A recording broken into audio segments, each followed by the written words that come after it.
Assalamualaikum, sugeng enjing bocah-bocah, pripun kabare? Saya sedanten nggih. Derengipun sinau, monggo kita sareng-sareng maos basmalah. Bismillahirrahmanirrahim.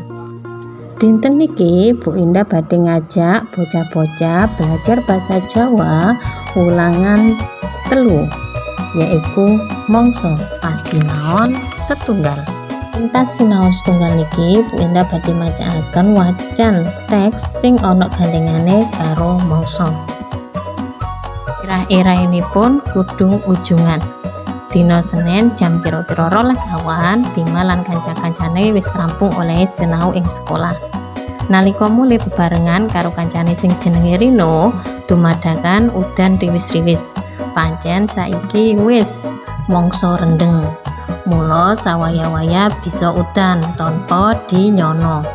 Amarga udane saya deres, Bima nyoba goleki payunge.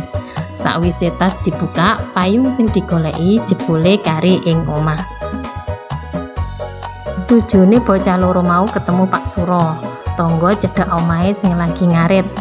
Pirsa ana bocah cilik kudanan, Pak Suro banjur mbacokake godhong gedang sing pancen urip sakiwa tengene dalan desa mau.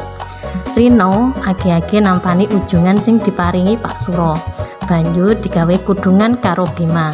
Sanajan tetap kodanan, Bima lan Rino seneng banget kudungan godhong gedang mau nganti tekan omah.